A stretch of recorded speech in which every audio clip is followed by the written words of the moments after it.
Goodluck Kapela, ni mwanafunzi wa shahada ya uzamivu katika chuo cha Dar es Salaam, nikibobea katika image processing.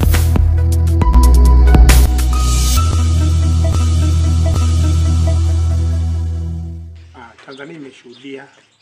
maendeleo makubwa sana ya ICT nchini, na tumeshuhudia mifumo mingi imewezeshwa kucomply na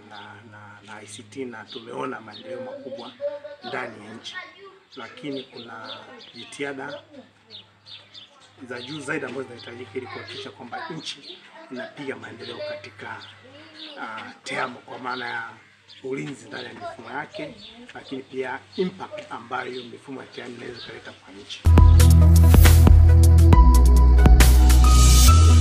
Artificial intelligence kwa maana ya akili unde imeleta maboresho na imeleta maendeleo makubwa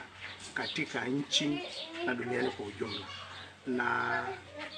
kwa sasa inakadiriwa kwamba mpaka kufikia 2050 kama ambavyo pia nchi imeandaa Vision 2050 kama taifa, akili unde italeta mageuzi makubwa ya kiuchumi nchini. Lakini tufike huko, tunahitaji kuwa na mifumo ambayo iko secured, kwa maana ya ulinzi unaimarishwa katika mifumo hiyo ili kuleta maendeleo na kukuza uchumi nchini.